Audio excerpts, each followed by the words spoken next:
I started my parenting journey in beautiful Italy almost 30 years ago.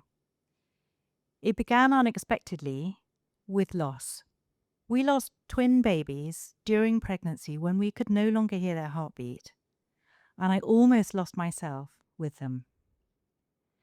As I lay in my hospital bed recovering from surgery, a nurse appeared and gently placed one hand on my damp cheek. She spoke in a language I only half understood, but her message was clear. You are not alone. I'm here with you now. You will come through this. And something along the lines of, if ever you have daughters as beautiful as you are, which of course made me cry even more. That single, unexpected, time-sensitive act of kindness met me at my lowest moment. And it changed everything.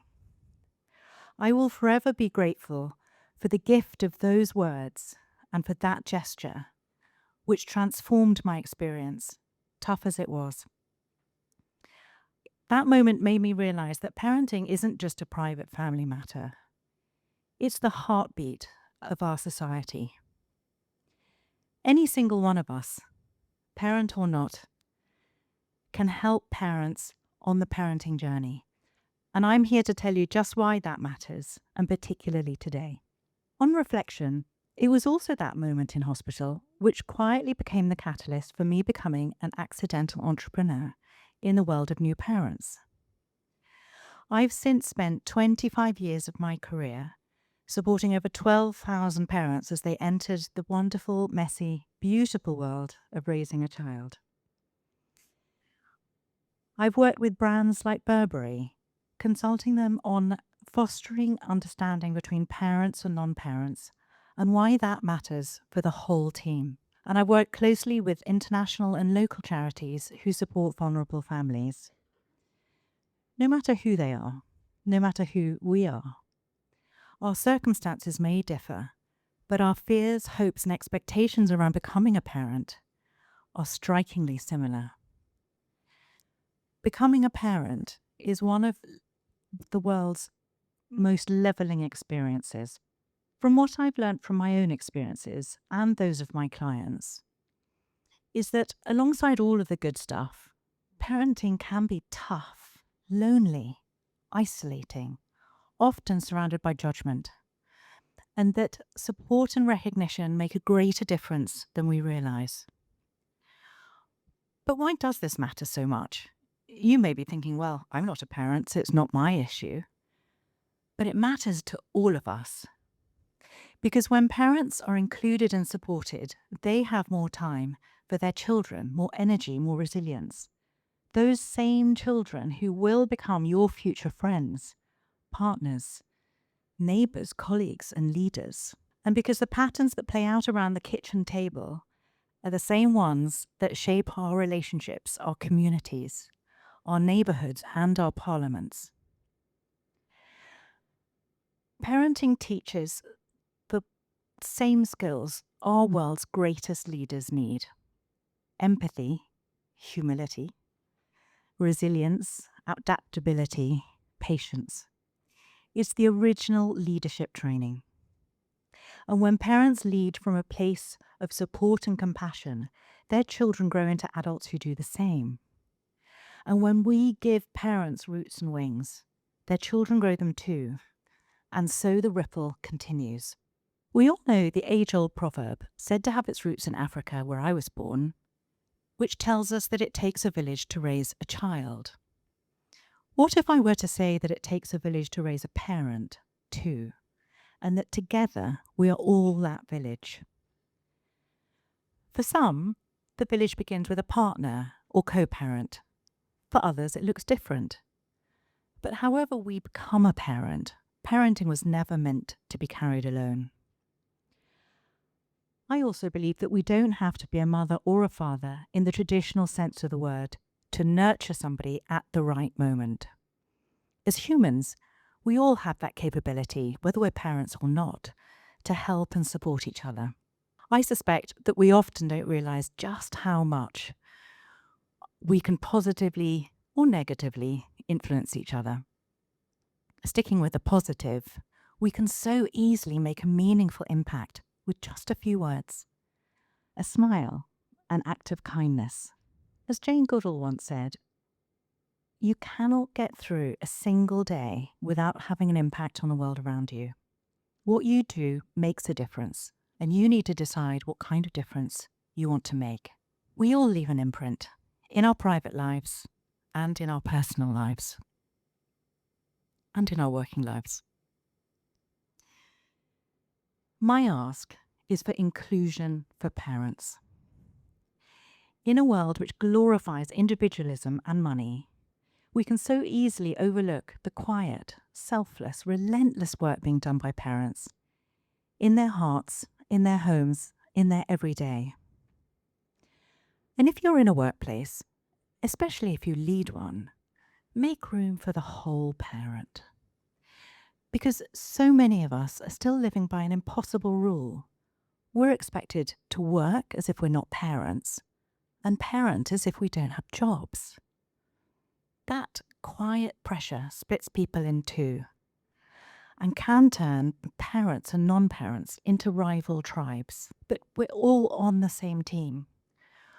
When organisations create cultures where parents don't have to apologise, conceal, or prove they're still committed, something shifts. We move from compartmentalisation to congruence, and we all work better for it. It's not just in legislation, but in how we behave as individual colleagues, trusting parents to do the job they've been hired to do and allowing them to bring their whole self into work. And the media have a responsibility too, because the stories we tell about parents, and the ones we don't, shape what we think is normal, what we think is possible, and whether parents feel safe to be themselves. A few weeks ago, I stood at the unveiling of a beautiful statue in London called Mother Verité. She is a postpartum mother breastfeeding her newborn child, belly soft, body real, the first of her kind, representing what the reality of the fourth trimester really is, something we rarely see in public. Within days, Instagram flagged posts of her as sensitive content that some people may find upsetting. Not explicit, not violent, just real. Because a real postpartum mother is still something our society struggles to see. That's where we still are. We can celebrate mothers in theory, but we still struggle to hold them in full reality. We are more connected than ever before, and yet we've never been more alone, never felt more alone. The digital age promised us connection, but what it has also delivered is constant comparison. And while the world believes or blames social media, I don't think this is really about screens. I think this is about belonging. Because belonging, real belonging, is the forgotten half of nurture. We scroll for connection. We search for the village we've lost. But when we can't find belonging, we look for it elsewhere, in pixels, in performance, in perfection. Belonging happens when we decide to notice each other again, to replace judgment with generosity, to replace comparison with compassion. I believe belonging is built in moments. The teacher who notices the quiet child, the friend who checks in on the exhausted new mum, the neighbour who asks the new dad, "How are you really?" The nurse who, like mine, gives that extra moment of care. The colleague who says, "Go home. Your family needs you more than this meeting does." I came to realise myself just how easily disconnection and loneliness can take root later in life, even within a loving family. As a mum to two magical daughters, Mia and Poppy, born not long after my experience in that Italian hospital, just as my nurse predicted, now in their mid-20s and here in our audience today. There were long years when I pushed myself far beyond my limits, trying to be everything to everyone. The loving wife, the perfect parent, the devoted daughter, sibling, in-law, the good friend, the supportive colleague, the always-on leader. I thought asking for help was a weakness, a sign of not having everything under control. I thought that if I just worked harder, held it all together, never asked for help, then everything and everyone would be fine. But the body keeps a score. Mine certainly did. I got cancer twice. We are more valuable to our children being alive than being perfect. We're more valuable being present than being endlessly productive. We teach our children how to live not just by what we say, but by how we live. Through our fallibility, they learn it's okay not to be perfect. Through our forgiveness, they learn emotional intelligence. Through our balance, they learn harmony. And in so doing, we pass compassion forward and break cycles of generational disconnection. As C.S. Lewis said, children are not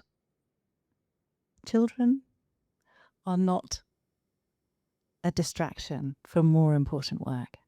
They are the most important work. And that work begins with how we treat those doing that work, day in, day out, in the real world and online. This is how real generational wealth is built. Not through money, but through what our children absorb from us every single day, through our love, through our values, through our presence. Your words and your actions, every single one of you, really do have an impact. I still remember my nurse in that Italian hospital, the way she stayed, the way she held my face, the way she reminded me that I wasn't alone. She didn't change my life with policy or perfection. She changed it with presence. That single moment didn't just help me survive. It shaped the work I've done for decades and the parents I walked alongside ever since. And that's what I want to leave you with today. This village doesn't belong to parents alone. It belongs to all of us. Every day, each one of us has moments where we get to decide, to notice or to pass by, to judge or to understand, to include or to look away. Those moments matter more than we think, because when we support parents, we don't just raise children, we raise the world.